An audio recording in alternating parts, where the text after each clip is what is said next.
ஆண்டவரத்தில் கேட்போம். ஆண்டவரே, நீர் எங்களுக்காக வைத்திருக்கிற வசனங்கள் நாங்கள் ஏற்றுக்கொள்கிறோம்.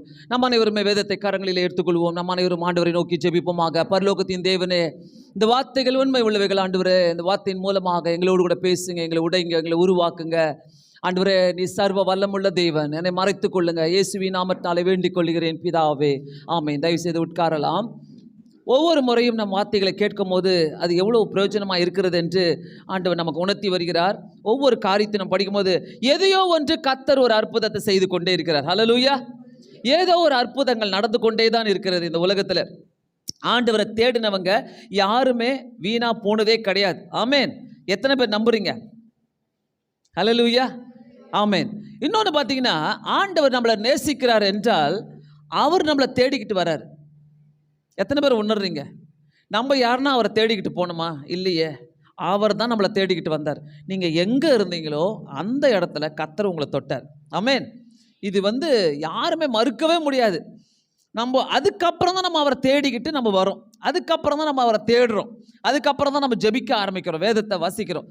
அதே மாதிரி இந்த 3 ஸ்கிட்லையும் பார்த்தீங்கன்னா, அந்த இடங்களில் ஆண்டவர் ஒருத்தருமே தேடிக்கிட்டு போகிறார். ஆமென். ஸோ இன்னைக்கு உங்களையும் என்னையுமோ கூட கர்த்தர் தேடிக்கிட்டு வந்திருக்கிறார். ஆமென். ஸோ நான் நம்புகிறேன், நம்மளை தேடிக்கிட்டு வந்துக்கிற தேவன் நம்மளுடைய வாழ்க்கையில் தப்பு செய்வாரா? நல்ல உற்சாகமாக இருங்க. தப்பு செய்வாரா? கண்டிப்பாக செய்ய மாட்டார். நான் என்ன சொல்ல விரும்புகிறேனாக்கா, ஆண்டவர் நீர் எதை செய்தாலும் நன்மைக்காக செய்வீர். ஆமென். கண்டிப்பாக எனக்கு செய்வீர். யாருமே நான் சொல்கிறேன், இந்த காலை நேரத்தில் இன்னைக்கு நம்ம உட்காந்துருக்கும் போது, ஆண்டவரே எனக்கு ரொம்ப சோர்வாக இருக்குது, நீங்கள் செய்யவே மாட்டீங்களே. நேற்று நான் அந்த தம்பி கூட பேசிகிட்டு இருக்கும் போது அப்படி தான், எனக்கு இப்போ செய்ய சொல்கிறான் அவர் செய்ய மாட்டுறார். என்னை இப்போ அவர் செய்யணும், இப்போ அவர் எனக்கு கொடுக்கணும். அப்போ நம்ம பொறுமை எங்கே? இந்த 3 லைட் எரியுது பார்த்தீங்களா ரோட்டில், க்ரீன், ஆரஞ்சு, ரெட்டு. அது 3 எரியுது எதுக்கு? நீ வெயிட் பண்ணு. ஒன்று வெயிட்டு, ஒன்று க்ரீன் போட்டோன்னு நீ போ. என்ன, ஆரஞ்சு உன்னை ப்ரிப்பேர் பண்ணுது, நீ அங்கே நில்லு. நீ அடுத்த கேருக்கு வா, அங்கே நில்லு, பொறுமையாக நிற்கிறதுக்காக நீ வா. அதனால உன்னை ப்ரிப்பேர் பண்ணுது. ஸோ ஒரு ரோட்லேயே நம்ம அப்படி நிற்கிறோம்னாக்கா, ஆண்டோடைய சன்னிதானத்தில் நம்ம எப்படி நிற்கணும்? ஆண்டவரே, நீங்கள் என்னை ப்ரிப்பேர் பண்ணுறீங்க, எதையோ ஒன்று செய்ய போகிறீங்க. ஆக மொத்தத்தில் நான் சொல்கிறேன், இன்னைக்கு கேட்ட 25வது சங்கீதம் மாதிரி, கர்த்தரை நம்பி இருக்கிறோன்னாக்கா ஒரு நாளும் ஒருபோதும் உன்னை கீழே தள்ள மாட்டார்னு என்ற ஒரு உறுதியான எண்ணம் நமக்குள்ளே இருக்கணும். அது எத்தனை பேருக்கு இருக்குது? ஆமென். ஆமாம், அந்த உறுதி எனக்கு வேணும். ஆண்டவரே, சாத்தான் அதுக்கு நடுவில் நிறைய சொல்லுவான். ஐயோ உன்னால் முடியாது, ஐயோ இது நடக்காது, ஐயோ உனக்கு இப்படி தான் பற்றியா, உன்னை எல்லாரும் கிண்டலாக பேசுகிறாங்க, எல்லாம் கேவலமாக பேசுகிறாங்க, உன்னை பற்றி பேசட்டோன்னு சொல்லுங்க. கர்த்தர் ஒன்று செய்வார்ல, அதை செய்கிற வரைக்கும் காத்துருங்க. கர்த்தர் ஒரு அற்புதம் செய்வாரா? அந்த அற்புதம் செய்கிற வரைக்கும் நான் காத்திருப்பேன். ஆண்டவரே, நான் காத்திருப்பேன். எஸ் சுவாமி, நீங்கள் என்னைக்கு எனக்கு ரெட் லைட் அந்த ரெட் லைட்டை ஆஃப் பண்ணிவிட்டு க்ரீன் லைட் போடுறீங்களோ, அது வரைக்கும் நான் நின்றுட்டே இருக்கிறேன் உங்கள் சன்னிதானத்தில். சில நேரங்களில் நம்ம நின்றுட்டே இருக்கிறோம், ஜோம் பண்ணிக்கிட்டே இருக்கிறேன். அப்படின்னா என்ன, இன்னும் ரெட் லைட் தான் இருக்குது. அந்த ரெட் லைட்டு உன்னை வெயிட்டிங்கில் நிற்க வைக்குது. நில்லு, இன்னும் உனக்கு க்ரீன் சிக்னல் கொடுக்கல, நில்லு. அப்படின்னா என்ன, அந்த வெயிட்டிங் பீரியடில் நீ ஜெபித்து கொண்டே இரு. ஆண்டவர் அந்த இடத்துல பார்த்தீங்கன்னா உன்னை உருவாக்கிக்கிட்டே இருப்பார்.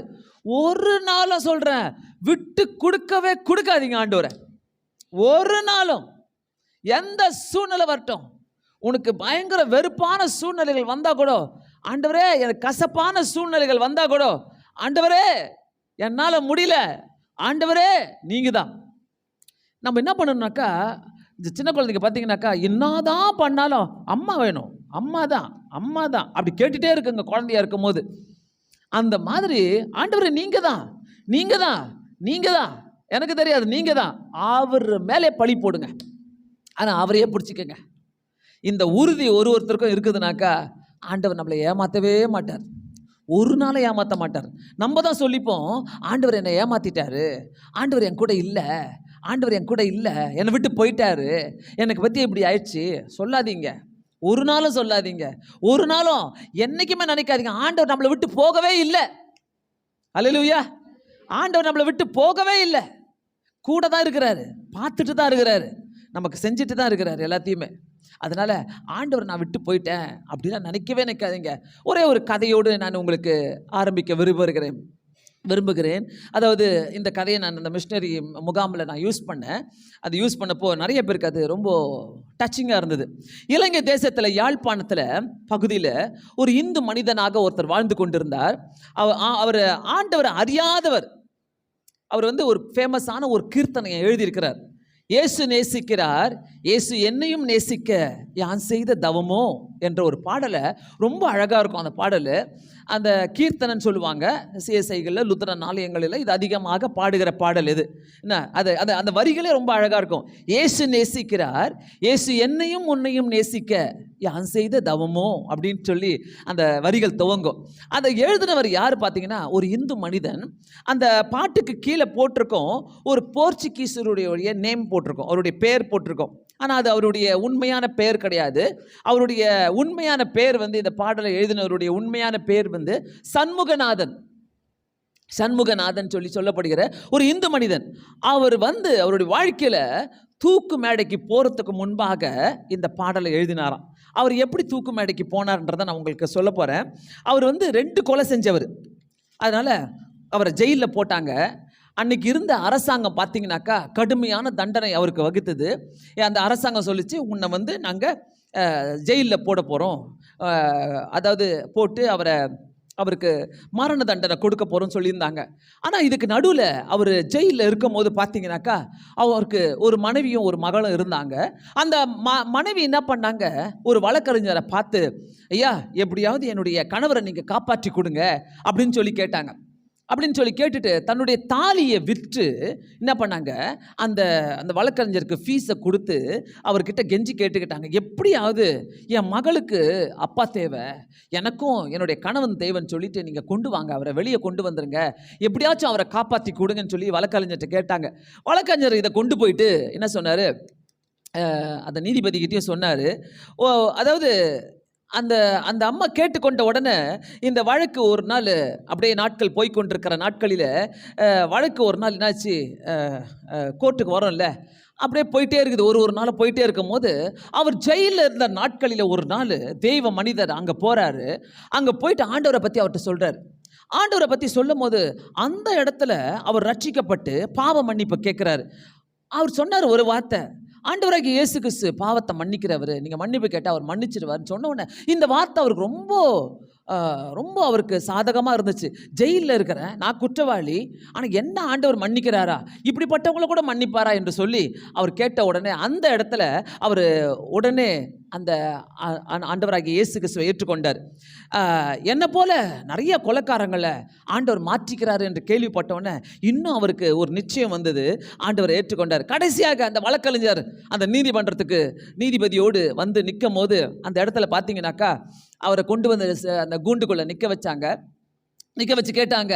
நீதிபதி கேட்குறாரு, இந்த மாதிரி சண்முகநாதன், நீ இது மாதிரி 2 கொலைகளை செய்திருக்கிறாயா என்று கேட்டதுக்கு பக்கத்தில் உட்காந்து அந்த சைடு உட்காந்துருக்கிற இந்த சைடு உட்காந்துருக்கிற வழக்கறிஞரும் அவருடைய மனைவி எல்லாரும் இல்லைன்னு சொல்லுங்க, நீங்கள் செய்யலன்னு சொல்லுங்கன்னு சொல்லிட்டு ஆக்ஷன்லாம் காட்டிட்டு இருக்கிறாங்க. அவர் 2 பக்கமும் பார்த்தாரு சண்முகநாதன். நீதிபதி கிட்ட சொன்னார், நீதிபதி அவர்களே, நான் 2 கொலை செய்தேன் என்று சொல்லி குற்றம் சாட்டப்பட்டிருக்கிறேன், அது உண்மை இல்லை, நான் 5 கொலை செய்திருக்கிறேன் என்று சொன்னாராம். பக்கும் தூக்கி வாரி போட்டுச்சான். அங்கே இருக்கிறவங்களுக்கு தூக்கி வாரி போட்ட உடனே அவங்க நினச்சாங்க, ஐயோ இது என்ன அவ்வளோதான் முடிஞ்சிருச்சு. அவங்க மனைவி தலை மேலே அடிச்சுக்கிட்டாங்க. ஐயோ எனக்கு புரியல, நான் என்ன பண்ணுறது, எப்படியாவது காப்பாற்றணும் சொல்லி என் தாலியை விற்று ஃபீஸெல்லாம் வழக்கறிஞ்சு கொடுத்தனே, நீங்கள் இப்படி பண்ணிட்டீங்களேன்னு சொல்லி ரொம்ப கஷ்டப்பட்ட போது அந்த நீதிபதி என்ன பண்ணார், தன்னுடைய சேம்பருக்கு, அதாவது அவருடைய ஆஃபீஸுக்கு அந்த சண்முகநாதனை கூட்டிகிட்டு போயிட்டு பேசினார்.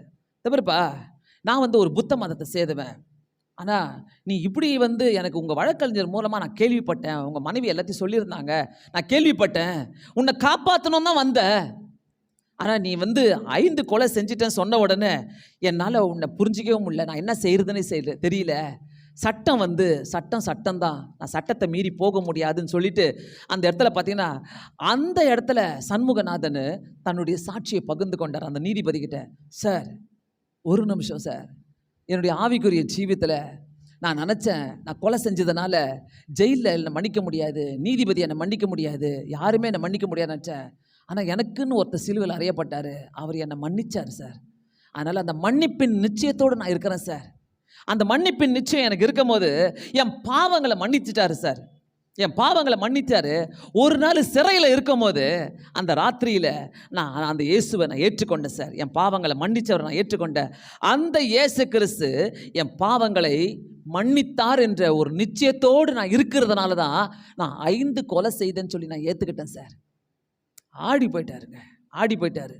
தூக்கு மேடைக்கு போகும்போது கடைசியாக அவரை நீதிபதி சொன்னார், நீ தூக்கு மேடைக்கு கொண்டு போங்கன்னு சொல்லும் போது கடைசியாக எழுதின பாடல் தான், இயேசு நேசிக்கிறார் என்னையும் நேசிக்க யான் செய்த தவமோ என்ற அந்த கீர்த்தனை எல்லாரையும் தொட்டு கொண்டு தான் இருக்கிறது. இன்னைக்கும் அந்த கொலையாளி எழுதின 5 கொலைகளை செய்த சண்முகநாதன் எழுதின அந்த பாடல்கள் இன்னைக்கும் அனைவரை தொட்டு கொண்டு தான் இருக்கிறது. வாழ்க்கையில் நான் சொல்கிறேன், கர்த்தருக்காக நீ நிற்கும் போது எந்த தப்பாக இருந்தாலும் சரி, எப்படி இருந்தாலும் சரி, கர்த்தர் நம்மளை மன்னித்து நேசித்து எல்லாரையும் நேசித்து பரலோக ராஜ்யத்துக்கு அவர் நம்மளை தயார் செய்து கொண்டிருக்கிறாரு. அந்த நீதிபதியே அந்த இடத்துல சொன்னார், நான் உன்னை எனக்கு என்ன பண்ணுறதுனே தெரில, ஆனால் என்னுடைய மனதளவில் நான் உன்னை ஆதரிக்கிறேன், உன்னை அரவணிக்கிறேன். ஆனால் சட்டத்தின் பிரகாரம் நீ தூக்கு மேடைக்கு தான் போகணும். அந்த தூக்கு மேடைக்கு போன நேரத்தில் அந்த பாடலை அவர் எழுதிட்டு பாடிட்டு போனாராம். இயேசு என்னை நேசிக்கிறார், இயேசு என்னையும் நேசிக்க யான் செய்த தவமோ என்ற பாடல்கள் ஒருவேளை நீங்கள் யூடியூப்பில் இருக்கிறதுனால நீங்கள் போட்டு கேளுங்க, அது உங்களுக்கு ஆசீர்வாதமாக இருக்கும் என்று நினைக்கிறேன். திருப்பிக் கொள்ளுங்கள் என்னோடு கூட. எஸ்ரா எழுதின புஸ்தகம் 592வது பக்கம். எஸ்ரா எழுதின புஸ்தகம் ஓல்ட் டெஸ்டமெண்ட்டில் 4வது அதிகாரம் அநேக வசனங்கள் என்னோடு கூட பேசி கொண்டிருந்ததுனால நான் இந்த வசனத்தை உங்கள் மத்தியில் வைத்து, என்னோடு கூட பேசின வசனங்களை வைத்து நான் உங்களோடு கூட பேச விரும்புகிறேன். கர்த்தர் நமக்கு நல்லதை செய்ததுக்காக நன்றி செலுத்துகிறேன். எஸ்ரா எழுதின புஸ்தகம் 4வது அதிகாரம் 1வது வசனத்திலிருந்து, சிறையிருப்பிலிருந்து வந்த ஜனங்கள் இஸ்ரவேலின் தேவனாகிய கர்த்தருக்கு ஆலயத்தை கட்டுகிறார்கள் என்று யூதாவுக்கும் பென்யமீனுக்கும் இருந்த சத்துருக்கள் கேள்விப்பட்ட போது, ஆடி போயிட்டேன் இந்த வசனத்தை படித்த உடனே. இது ஒருவேளை நம்மளுக்கு புரியாத ஒரு புதிராக இருக்கலாம். ஆனால் யாருக்கு அந்த ஆதகம் வந்துச்சுன்னா, சிறையிலிருந்து வந்த ஆத்துமாக்களுக்கு என்ன ஆதகம், என்ன ஆசை, என்ன ஒரு பாரம், அந்த ஆலயத்தை கட்டுகிறார்கள் என்று யூதாவும் பென்யமீனுக்கும் இருந்த சத்துருக்கள் கேள்விப்பட்ட போது, சிறையிலிருந்து வந்தவங்களுக்கு அந்த பாரம், சிறையிலிருந்து வந்தவங்களுக்கு அந்த ஆலயத்தை கட்டுகிறார்கள். இஸ்ரவேலின் தேவனாகிய கர்த்தருக்கு ஆலயத்தை கட்டுகிறார்கள். நான் சொல்கிறேன், நீங்களும் நானும் என்ன பண்ணிட்டு இருக்கிறோம் கடைசி நாட்களில்? இதை நான் வாசித்து பார்க்குறேன், நேற்றுலேருந்து வாசித்துனுக்கிறேன். இந்த ஒரு வசனம் என்னை டிஸ்டர்ப் பண்ணிகிட்டே இருக்குது. ஆண்டவரே, சிறையிலிருந்து வந்தவங்க ஆலயத்தை கட்டுகிறார்களாம். அப்போ அவங்க சிறையில் இருந்தபோது என்ன பிளான் பண்ணிட்டு இருந்தாங்க? எத்தனை பேர் சிறையில் இருந்தாங்க? கொஞ்சம் யோசிச்சு பாருங்களேன். சிறையில் இருக்கும் போது என்ன நம்மளுக்கு மைண்டில் வரும்? நான் எப்போ விடுதலை ஆவேன், என்னை யார் விடுதலை செய்வா, என்னை யார் வீட்டுக்கு கூட்டிகிட்டு போவா, நான் எப்போ போய் மீன் குழம்பு சாப்பிடுவேன், எப்போ போய் மட்டன் குழம்பு சாப்பிடுவேன், எப்போ பிரியாணி சாப்பிடுவேன் என்ற எண்ணங்களோடு இருந்திருக்கலாம். ஆனால் இங்கே எப்போ போய் என்னுடைய மனைவி பிள்ளைகளை நான் பார்க்கலாம், அப்படி இருந்த எண்ணங்கள் இல்லாமல் சிறையிலிருந்து வந்த ஜனங்கள் இஸ்ரவேலின் தேவனாகிய கர்த்தருக்கு ஆலயத்தை கட்டுகிறார்கள். எனக்கு இந்த வசனம் படித்த உடனே, ஆண்டவரே, சிறையிலிருந்து வந்தவங்க உமக்காக ஆலயத்தை கட்டணும்னு சொல்லி ஒரு ஏக்கத்தோடு வராங்க, ஒரு பாரத்தோடு வராங்க. நான் சொல்கிறேன், உலகத்திலே ஒரு பெரிய பணியே ஆண்டவருக்காக பணி செய்கிறது தான் பெரிதான ஒரு பணி. நீங்கள் எந்த பணியில் வேணா இருக்கலாங்க. நான் சொல்கிறேன், உங்களுடைய வேலைகள் உங்களுக்கு சம்பளத்தை தரும், கர்த்தருடைய வேலையை உங்களுக்கு ஆசீர்வாதத்தை தரும். ஒரு ஆமீன் கூட இல்லை, புரியலையோ? உங்கள் வேலை உங்களுக்கு சம்பளத்தை தான் தரும், கர்த்தருக்கு வேலை செய்கிறவங்க ஆசீர்வாதம் தரும். அந்த ஆசீர்வாதத்துக்கு உன்னுடைய குவாலிஃபிகேஷன் தேவையில்லை, உன் சம்பளம் தேவையில்லை, உன்னுடைய எந்த ஒரு காரியமும் தேவையில்லை, உன்னுடைய லஞ்சம் தேவையில்லை, நீ பிரைப் பண்ண வேணாம். அந்த ஆசீர்வாதத்துக்கு கர்த்தருக்கு நம்ம ஊழியம் செய்கிறோனாக்கா அந்த ஆசீர்வாதம் ஒன்று தேடிக்கிட்டு வரங்க. அந்த சிறைச்சாலையில் இருந்தவர்கள், அந்த வார்த்தை என்னை அப்படியே நேற்று எங்கள் அண்ணன் கேட்குறாரு, பிஷப் என்னுடைய பிரதர் கேட்குறாரு, ரெடியாக இருக்கிறியா நாளைக்கு? இல்லை, மைண்டுக்குள்ளே ஓடிட்டு இருக்குதுன்னு சொன்னேன் நான். மெசேஜ் ப்ரிப்பேர் பண்ணிட்டியா? ஏன்னா அவரும் ப்ரிப்பேர் பண்ணணும். நைட்டு போய் அவர் சொல்கிறாரு, நான் போய் உட்காந்து ப்ரிப்பேர் பண்ணணும் என்னுடைய மெசேஜை, நீ ப்ரிப்பேர் பண்ணிட்டியான்னு கேட்டார் என்ன. இல்லை, மைண்டுக்குள்ளேயே ஓடிட்டு இருக்குது. என்ன ஓடிட்டு இருக்குது? சிறைச்சாலையிலிருந்து வந்த ஜனங்கள். ஆண்டவரே இது வேணாம் எனக்கு, இது வேணாம் எனக்கு ஆண்டவரே, நான் வேறு சப்ஜெக்ட்டுக்கு போகிறேன். என்ன ஆண்டவரே இதை பற்றி? இல்லை, நீ இதை தான் 2-3 சப்ஜெக்ட் நான் எடுத்து பார்த்துட்டேன். திருப்பி சிறைச்சாலையிலிருந்து வந்தவர்கள், சிறைச்சாலையிலிருந்து வந்தவர்கள் அவ்வளோ என்ன பாதர் பண்ணிக்கிட்டே இருந்துச்சு அந்த வசனம். சிறைச்சாலையிலிருந்து வந்த ஜனங்கள் இஸ்ரவேலின் தேவனுக்காக ஆலயத்தை கட்டுகிறார்கள். அந்த பிளானோடவா வந்த? போய் ஜட்ஜை பார்க்கல, வழக்கறிஞரை பார்க்கல, குடும்பத்தை பார்க்கல, யாரையுமே பார்க்கல. சிறைச்சாலையிலிருந்து வந்தவன என் தேவனாகிய இஸ்ரவேலின் தேவனுக்கு நான் ஆலயத்தை கட்டணும் ஐயா. வேலை முடிச்ச உடனே மனசு தோணுது, வீட்டுக்கு போயா, வீட்டில் நல்ல சாப்பாடு இருக்கையா, சாப்பிடியா, தூங்கியா, நல்லா ஜாலியாக இருக்கியா. அங்கே ஒரு மீட்டிங் நடந்துட்டு இருக்குது ஆலயத்தில், வேணாயா, அங்கே போனால் டைம் ஆகிடும், ஒரு 1/2 hour வேஸ்ட்டு, ஒரு 1 hour வேஸ்ட்டு நினைக்கிறோம்ல. நினைக்காதீங்க. நான் ஒவ்வொரு நேரமும் பிள்ளைகளுடைய ஆசீர்வாதத்தை பார்க்கும்போது, ஆண்டவரே சிறந்தவர், நல்லவர், எனக்கு எனக்கு எனக்கு பதில் கொடுக்குறீங்களே, எனக்கு பதில் கொடுக்குறீங்களே அப்படின்னு தான் நான் நினைக்கிறேன். ஒவ்வொரு முறையும் கைவிடவே மாட்டாருங்க, கைவிடவே மாட்டார். அந்த ஒரு லைன் என்னை பயங்கர டிஸ்டர்ப் பண்ணிகிட்டே இருந்தது. நான் நிறைய தடவை படிச்சுக்கிட்டே இருக்கிறேன். சிறையிலிருந்து வந்த ஜனங்கள் இஸ்ரவேலின் தேவனாகிய கர்த்தருக்கு ஆலயத்தை கட்டுகிறார்கள் என்று யூதாவுக்கும் பென்யமீனுக்கும் இருந்து சத்துருக்கள் கேள்விப்பட்ட போது, அல்லேலூயா, யார் கேள்விப்பட்டதா? நீ ஆண்டவருக்காக எதையாவது செய்கிறனா முதல் கேள்விப்படுற ஆள் யாரு? முதல் கேள்விப்படுற ஆளு உன் பக்கத்தில் உட்காந்துருக்கிற ஆள் கிடையாது, உன் சத்துருக்கு தான் தெரியும். நீ ஆண்டவருக்காக எதையும் செய்யாமைய, நீ ஆண்டவருக்காக ஓடுறியாமைய, நீ அந்த அந்த ஆலயத்தில் போய் எதையும் செய்யாமைய, நீ ஐயோ உடனே சொல்லுவோம், ஐயோ அங்கெல்லாம் போய் செய்யாத, அங்கெல்லாம் போய் செய்யாத, வேண்டாம், மாற்றிடுவாங்க உன்னை. சொல்கிறேன், அவரை பாருங்க, இந்த ஆலயம் சொல்லி கொடுக்குறது அதுதான். நீ அவரை பாரு, அவருக்காக செய், அவரை பாரு, அவருக்காக செய். நீ வேலை செய்கிறது உனக்கு சம்பளம், நீ ஆண்டவருக்காக உழைக்கிறது உனக்கு ஆசீர்வாதம். Note it, note down. ஆண்டவருக்காக என்னென்னலாம் செய்கிறீங்களோ, உங்கள் டயர்ட்னஸில் என்னென்னலாம் செய்கிறீங்களோ பார்த்துட்டே இருக்கிறார். நான் அங்கே வந்த டயர்டுக்கு நான் லிஃப்ட்டில் வரும்போது சொல்கிறேன், என்னால் முடியவே இல்லை, ரொம்ப டயர்டாக இருக்குது அப்படின்னு சொல்லினே வரேன். புஷ்பம்மா சொல்கிறாங்க, நீங்கள் எடுத்துக்கங்க பாஸ்டர், நீங்கள் பேசுங்க அப்படின்றாங்க. ஈஸி தான், என்ன கொடுத்துறது ஈஸி தான். எனக்கு டயர்டாக இருக்குது, ஆனால் என் மனசாட்சி சொல்லுமா, என் மனசாட்சி குத்துக்கிட்டே இருக்கும், நீ செய்யலையே, உன் சான்ஸை மிஸ் பண்ணிட்டியே. நிறைய முறை நிறைய பேர்ட்ட சங்கீதம் பேச சொல்லுவேன், இதை செய்யுங்க, ஊழியத்தை செய்யுங்க, இந்த ஊழியத்தை செய்யுங்க. நெக்ஸ்ட் டைம் பாஸ்டர், அப்புறமா பாஸ்டர், இப்போ பாஸ்டர். தள்ளி போடாத. சிறைச்சாலையிலேருந்து வந்தவங்க ஆண்டோடைய ஆலயத்தை கட்டுறதுக்காக பிளான் பண்ணாங்க. நீ நீ நீ நீ ஆண்டவருக்காக பிளான் பண்ணுங்க. உங்க ஆசீர்வாதத்தை அப்புறமா பாருங்க. நான் ஏன் சொல்றேன்னாக்கா, ஆண்டவருக்காக செய்யறத என்னைக்குமே நிறுத்தாதீங்க. Never never never. அன்னைக்கு நாளைக்கு உங்க பிள்ளைங்க பாருங்களேன், அப்படியே சூப்பரா, அப்படியே அட்டகாசமா இருப்பாங்க பாருங்க. அப்போ பார்ப்பீங்க, என்ன பார்ப்பீங்கனாக்கா, திரும்பி பார்த்து சொல்லுவீங்க, என்ன நீங்க மறக்கலைல்ல ஏசப்பா, என்ன நீங்க மறக்கலைல்ல, நீ டயர்டு தான், உனக்கு வேலை ஜாஸ்தி தான். நான் கேட்குறேன், ஒரு நாளைக்கு 1 மணி நேரம் ஆண்டவருக்கு ஒதுக்கி வச்சு பாருங்க.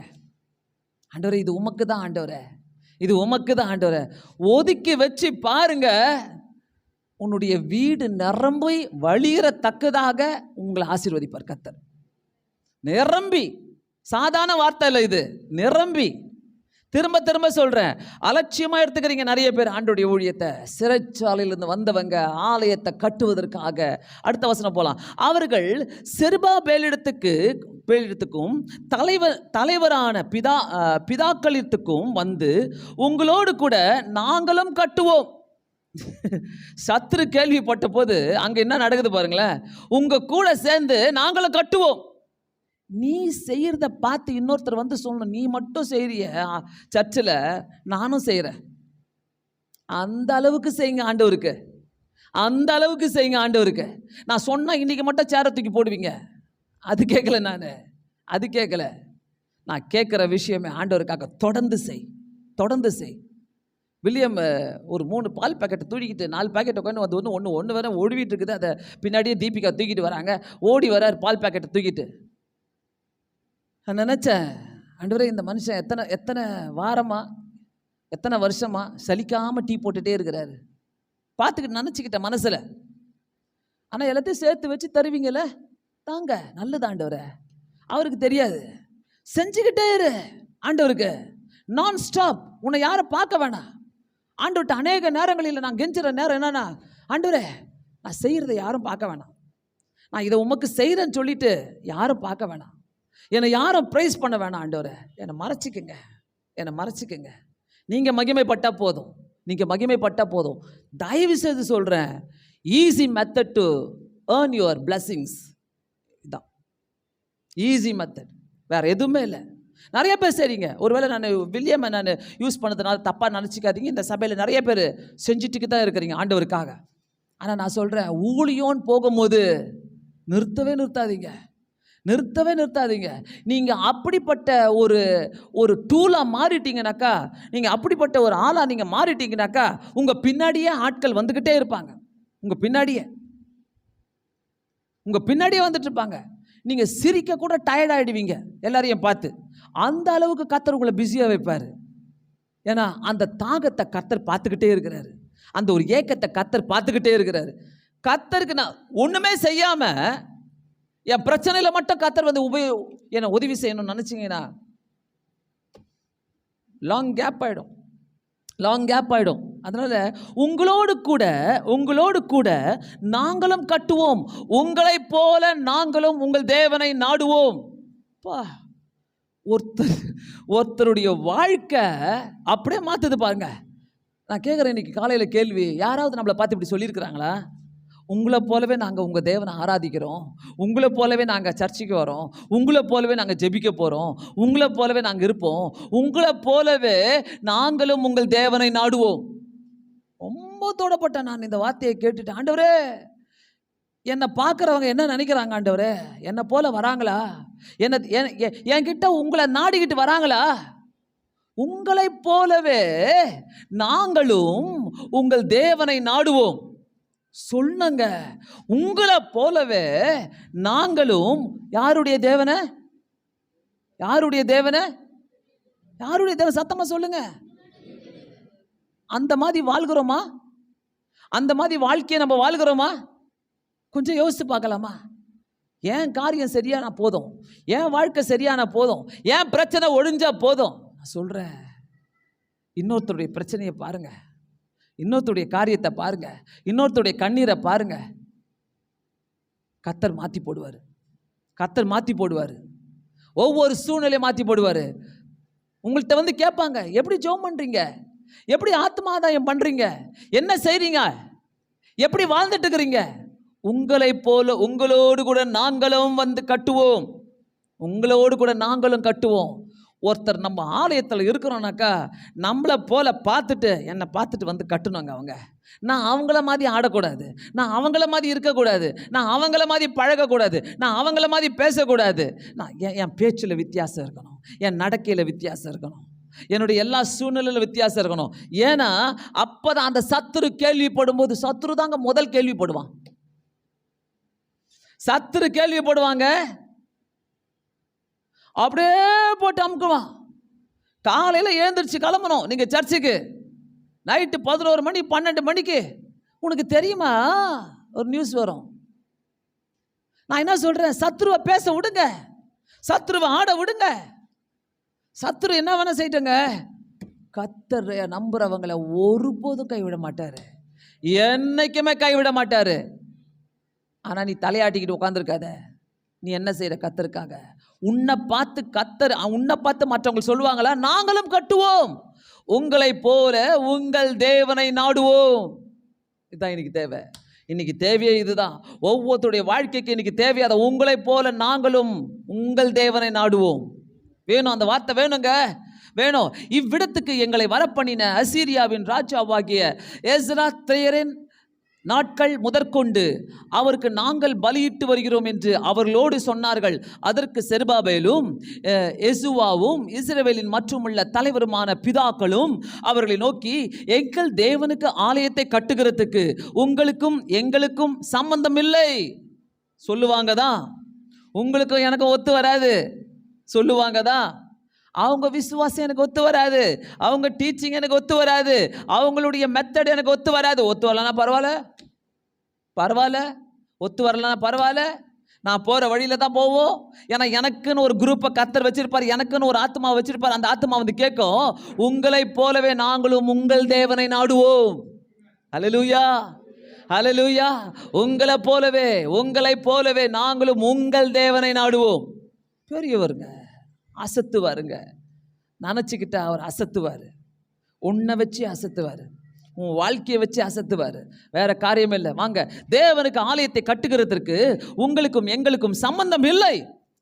என்ன மாதிரி பார்த்தீங்களா? நீ கர்த்தருக்காக எழும்பும் போது யாரோ ஒரு குரல் வரும், ஏய் உனக்கு எனக்கு சம்பந்தம் இல்லை, நீ செய்யாத. என்ன சும்மா ஆலயத்துக்கே உழைச்சிட்டு இருக்கிற, என்ன ஆண்டவருக்கே உழைச்சிட்டு இருக்கிற? சொல்லுங்க, எனக்கு நான் வேலை செய்யறது எனக்கு சம்பளம், என் சம்பளம் எனக்கு ஆசீர்வாதத்தை தராது. ஆண்டவருக்கு செய்யறது தான் எனக்கு ஆசீர்வாதம். அல்லேலூயா. ஆண்டவருக்கு நான் என்ன செய்யறேனோ அதுதான் எனக்கு ஆசீர்வாதம். அல்லேலூயா. ரொம்ப ஈஸி, ரொம்ப ஈஸி. உண்மையாவே சொல்றேன். இதுல நிறைய கருத்துக்களை நான் கண்டுகொண்டேன். இந்த வார்த்தைகள் என்னோடு கூட அதிகமாக பேசி, ஆண்டவருக்காக நான் செய்யறேனாக்கா அது எனக்கு ஆசீர்வாதம். அடுத்தது வாங்க, பெர்சியாவின் ராஜாவாகிய கோரேஸ் ராஜா எங்களுக்கு கட்டளையிட்டபடியே நாங்களே இஸ்ரவேலின் தேவனாகிய கர்த்தருக்கு அதை கட்டுவோம் என்றார்கள். அங்க எழுப்புறாரு கர்த்தர். உனக்கு சப்போர்ட் பண்றதுக்கு ஒரு ராஜாவை கர்த்தர் எழுப்புவார். ஆமென். பெர்சியாவின் ராஜாவாகிய கோரேஸ் நினைச்சிங்கனாக்கா, கோரேஸை போல ஆண்டவரோடு கூட ஆண்டவருக்கு பிரியமானதை செய்தானா. ஏசாயால சொல்லப்படுகிறது, கோரேஸ் ஆண்டவருக்கு பிரியமானதை செய்தான். ஏசாயால சொல்லப்படுகிறது. ஸோ இந்த இடத்துல பார்த்தீங்கன்னா, கோரேஸ் ராஜா எங்களுக்கு கட்டளையிட்டபடி நாங்களே இஸ்ரவேலின் தேவனாகிய கர்த்தருக்கு அதை கட்டுவோம் என்றார்கள். பாருங்க, அவங்கள ஒண்ணுமே பண்ண முடியல. நாங்க தான் கட்டுவோம், நாங்க தான் செய்வோம், நாங்க தான் பண்ணுவோம், நாங்க தான் விட்டு கொடுக்க மாட்டோம். கர்த்தர் உன்னுடைய வாழ்க்கையில கொடுத்த ஊழியத்தை விட்டு கொடுக்கவே கொடுக்காதீங்க. இது போதும், இவ்வளோ நாள் செஞ்சோம், இது முடிஞ்சிருச்சு. இல்லை ஆண்டவரே, நான் செய்கிறேன், என்னால் முடிஞ்சவரை நான் செஞ்சுக்கிட்டே இருக்கிறேன், நான் இதை செஞ்சுட்டே இருக்கிறேன், நான் செஞ்சுக்கிட்டே இருக்கிறேன் சொல்லிக்கிட்டே இருங்களேன். கர்த்தர் அட்டகாசமாக உயர்த்தினே இருப்பார், உங்களை அற்புதமாக உயர்த்திக்கிட்டே இருப்பார். அந்த ஒரு அனல் வீட்டுக்குள்ளே இருந்துகிட்டே இருக்கணும். இந்த பேச்சு இருக்கணும். நம்ம கர்த்தருக்கு இதை செய்யலாம், நம்ம கர்த்தருக்கு அதை செய்யலாம், இப்படி பாடலாம், இதை செய்யலாம். நான் கேட்குறேன், யாருன்னா ஒரு குடும்பம் வந்து, பாஸ்டர் நாங்கள் குடும்பமாக வந்து ஒரு பாட்டு பாடுறோம் பாஸ்டர், நாங்கள் குடும்பமாக வந்து ஆராதனை நடத்துகிறோம் பாஸ்டர், பா நீங்கள் நடத்திட்டு போங்க, அந்த ஆசீர்வாதமே வேற. தெரியல உங்களுக்கு? இல்லை, அங்கே உட்காந்துக்கிட்டேன், அப்படியா பாஸ்டர், தலையாட்டுறதுக்கு ஈஸியாக இருக்கும், அப்படியா பாஸ்டர், ஓ அப்படியா, நடத்தி பாருங்க. குடும்பமாக வந்து நாங்கள் நிற்கிறோம். ஆனால் சொல்லிடுறேன், இந்த வாரம் நடத்துருவீங்க, அடுத்த வாரம் டமால் விழுந்துருவீங்க. சத்ருன்னு ஒன்று இருப்பான், அந்த சத்ருவை நீ ஜெயிக்கணும். அந்த சத்ருவை ஜெயிக்கணும்னாக்கா நடத்திக்கிட்டே இருங்க. பாஸ்டர் நீங்கள் உட்காருங்க பாஸ்டர், நான் ப்ரேயர் நடத்துகிறேன். இது அது மாதிரிப்பட்ட சபை. நானே வந்து நிற்கணும்னு ஆசைப்பட மாட்டேன். இன்னைக்கு யாருன்னா வந்து நான் பிரசங்கம் பண்ணுறேன் பாஸ்டர், ஐயோ தாராளமாக உங்கள் மூலமாக என்கிட்ட கர்த்தர் பேசுவார் ஆசைப்படுவேன். ஏன்னா நான் அடிக்கடி கேட்குற ஆள், ஆண்டவரே என் கூட பேசுங்களேன். அடிக்கடி கேட்பேன், ரோட்டில் போயினே இருப்பேன், பைத்தியக்காரி மாதிரி சொல்லுவேன், என்கிட்ட பேசலாம்ல, நீங்கள் நானே பேசிட்டுங்கிறேன், என்கிட்ட பேசலாம்ல. உடனே அங்கே ஒரு ஆட்டோ போவோம் வசனம் போட்டுக்கின்னு, அங்கேயே ஒரு கார் போவோம் வசனம் போட்டுக்கிட்டு, இந்தியா நான் உங்க கூட பேசுகிறேன் பத்தியா. கனெக்ஷன். சர்வ வல்லமை உள்ள தேவன், சாதாரண தேவன் அல்ல. அவர் சாதாரணமானவர் அல்லவே, சர்வ வல்லமை உள்ள தேவன். இந்த அதிகாரங்கள் பார்த்தீங்கன்னா, இந்த வசனங்கள்லாம் அப்படியே சேலஞ்சிங்காக இருந்தது. நீங்கள் பார்த்துக்கங்க ஆண்டவரே, நீங்கள் பார்த்துக்கங்க. யாரோ நம்மளை பார்த்து, ஐயோ உன் லைஃப்பில் இப்படி இருக்குதா, அப்படி இருக்குதா, அப்படி இருக்குதா? பாவம், என்ன பண்ணுறது, அவங்களுக்கு அப்படி இருக்குது. எல்லாம் நிறைய பேரை பார்த்து பாவம் படுறோம்.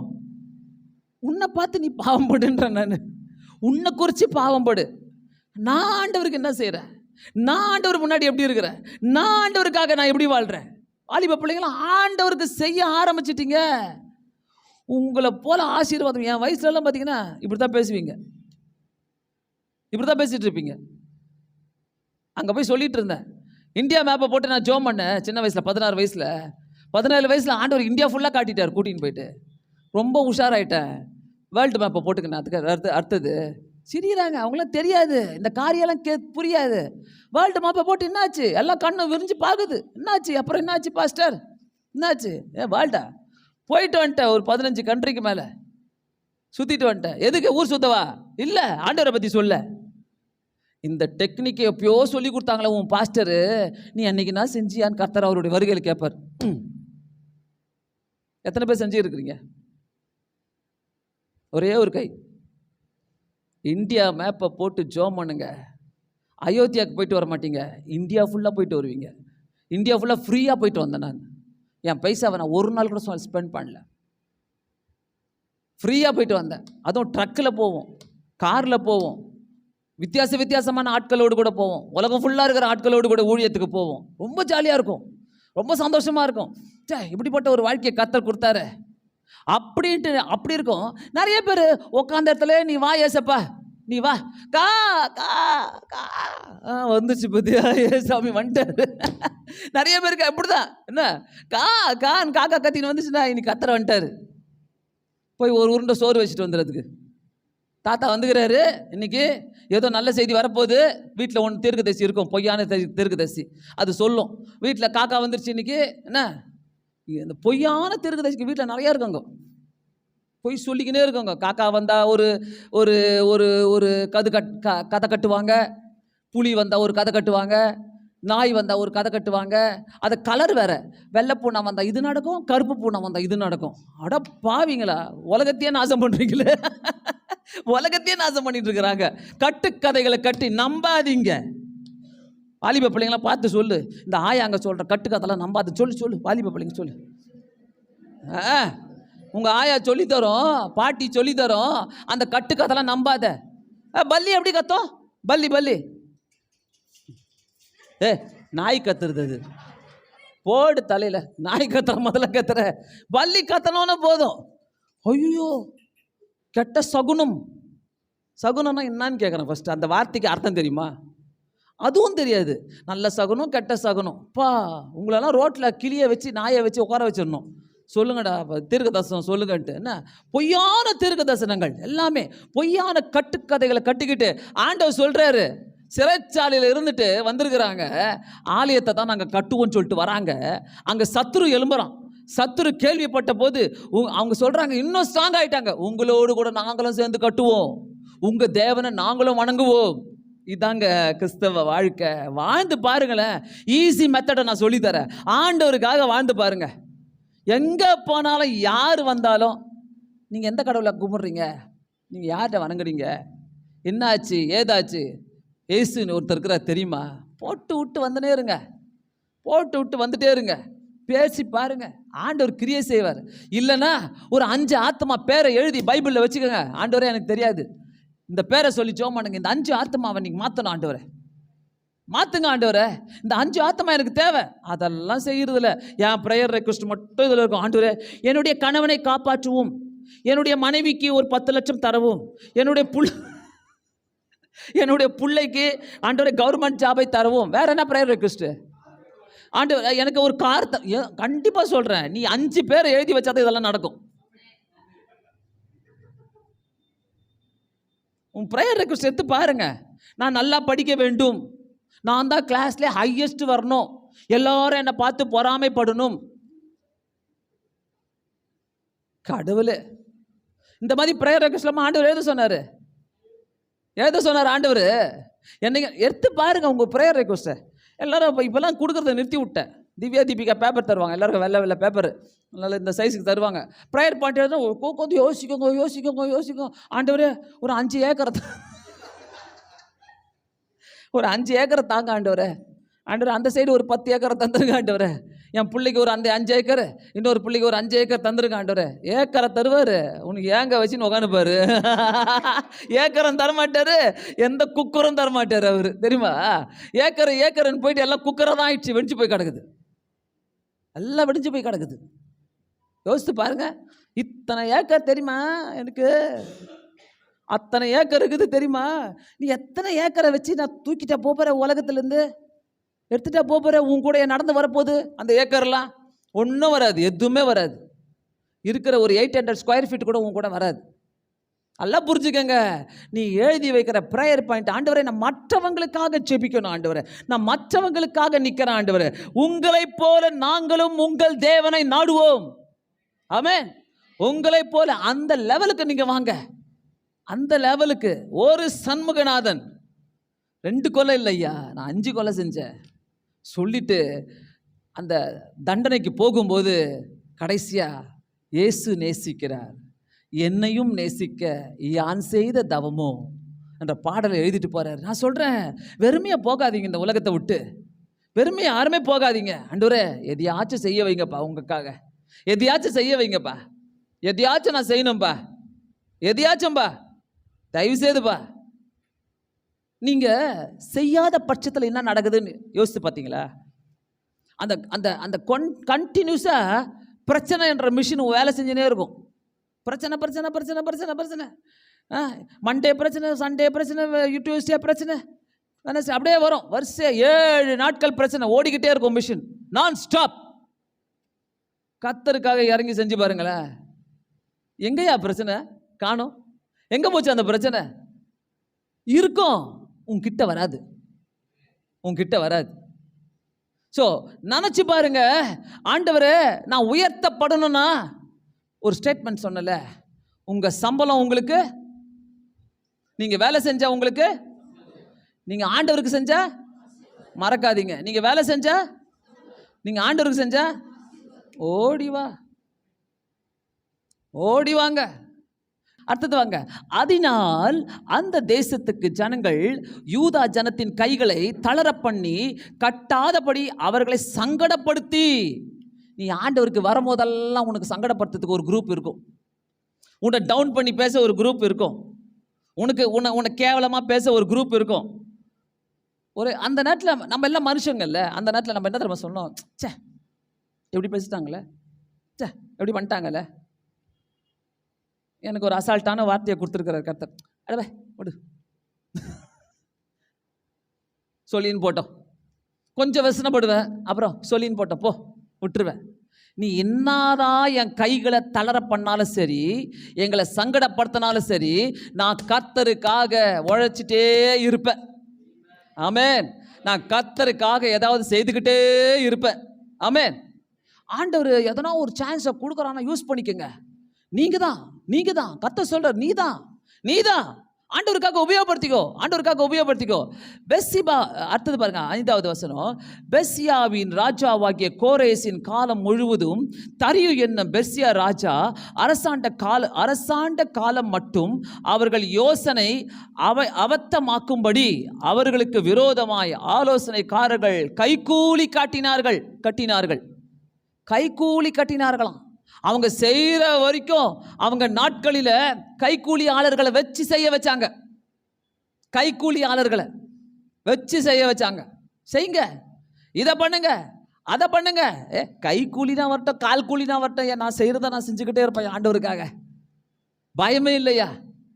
நீ ஃபோன் கால் பண்ணினா சொல்லு, எனக்கு இந்த ஸ்கிட்டை போடாத, நீ ஃபோன் கால் பண்ணினா சொல்லு, இந்த பிரசங்கத்தை பண்ணாத. இல்லையா, நான் ஆண்டவருக்காக என் கையும் தளர விட மாட்டேன், என்னை சங்கடப்படுத்தினாலும் நான் போய்கிட்டே இருப்பேன்யா. என்ன வசனங்கள் பாருங்க, அந்த காலத்தில் அந்த ராஜாக்கள் ஃபேஸ் பண்ணியிருக்கிறாங்க, அந்த மக்கள் ஃபேஸ் பண்ணியிருக்கிறாங்க. ஆனாலும் சொல்றாங்க, உங்களை போல நாங்களும் உங்களை தேவனை நாடுவோம். உங்களை போல நான் எப்படி வாழ்றேன், நான் எதற்காக வாழ்ந்துட்டு இருக்கிறேன்? உன் மேலே இருக்கிற அக்னி பட்டை போட்டுன்னு போறாங்க பாருங்க, அவங்க உன்னை தேடிக்கிட்டு வரணும். என்னமோ வித்தியாசமா இருக்குது, உன்னை கிராஸ் பண்ணி போனாலே என்னமோ அடிக்குது எனக்கு அனல். என்னையா பண்றது? எல்லாத்தையும் பண்ணணும், எல்லா மேஜிக்கும் பண்ணணும். உன் மேல இருக்கிற அபிஷேகம் உன் மேலே இருக்கிற அபிஷேகம் பார்த்தீங்கன்னாக்கா ஆண்டவர்கிட்ட கேளுங்க, ஆண்டவரே என் அபிஷேகம் எரிஞ்சுக்கிட்டே இருக்கட்டும், என் அபிஷேகம் எனக்குள்ள எரிஞ்சுக்கிட்டே இருக்கட்டும், என் அபிஷேகம் என்கிட்ட பேசிக்கிட்டே. நீ பேசுறது தான் நம்பர் 1, நீ பாடுறது தான் நம்பர் 1, நீ செய்யறது தான், நீ செய்யறது தான் எல்லாமே நம்பர் 1 இருக்கும். எதுவுமே மிஞ்சாது.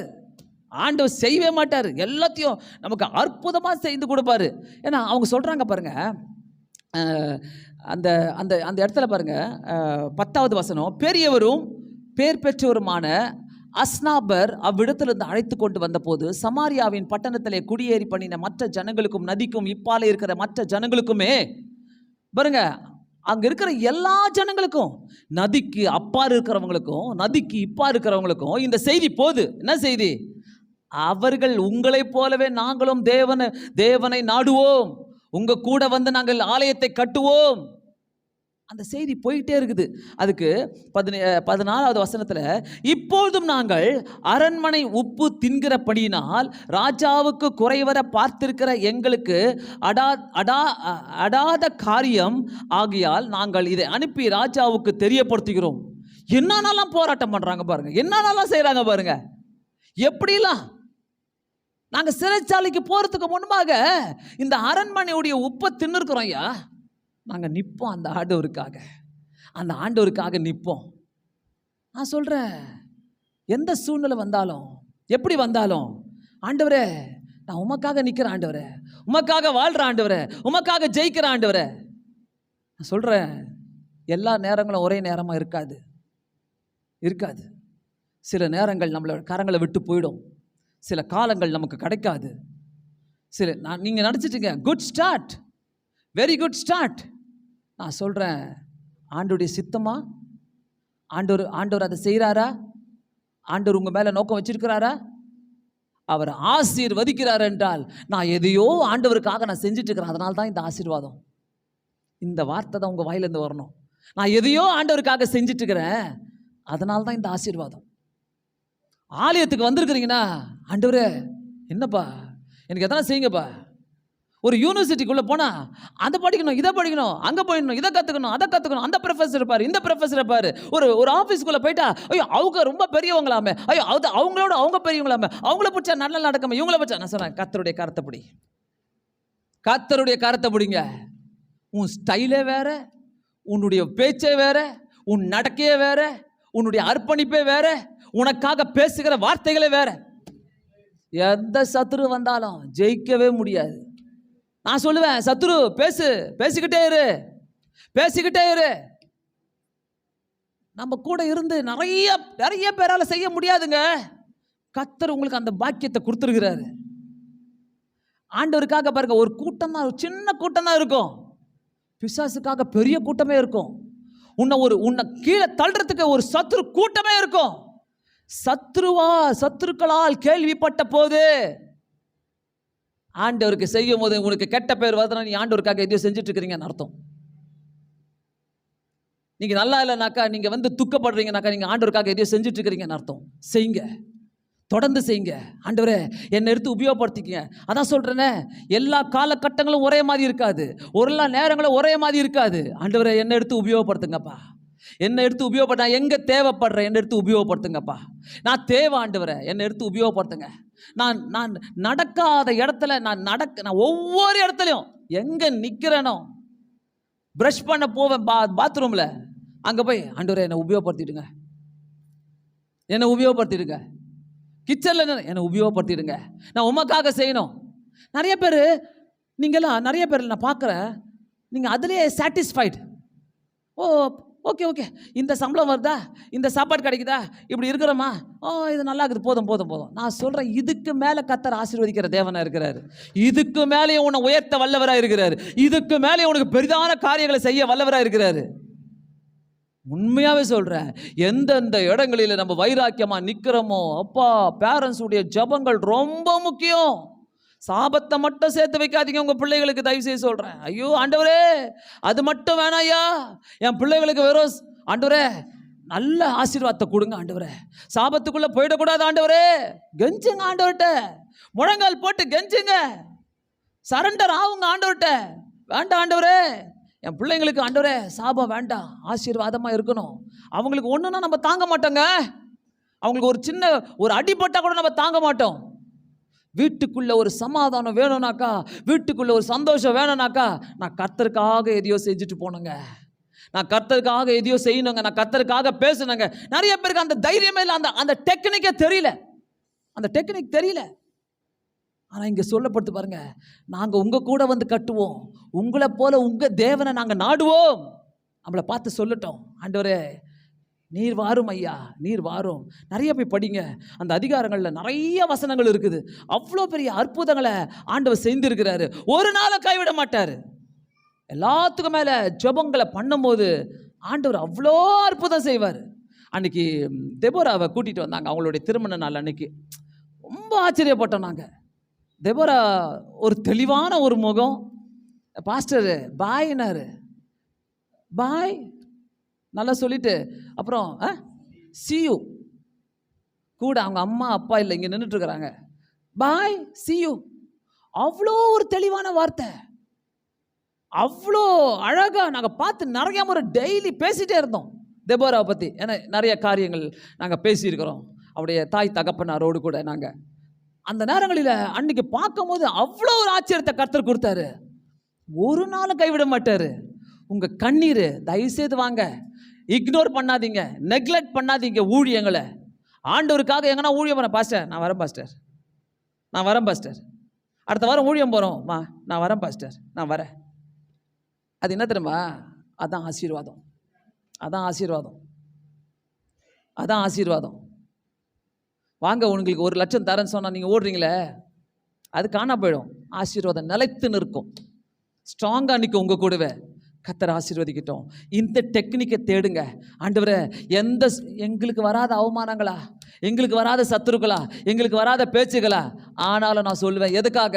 ஆண்டவரே நிறைய பேரை கட்டணும்ப்பா, நிறைய பேரை ஆண்டவரை உருவாக்கணும்ப்பா, என் பிள்ளைங்களை இன்னும் ஆசீர்வதிக்கப்படணும்ப்பா, ஆண்டவர் உயர்த்துக்கிட்டே போங்கப்பா. செஞ்சுக்கிட்டே இருப்பாருங்க, செஞ்சுக்கிட்டே இருப்பாங்க.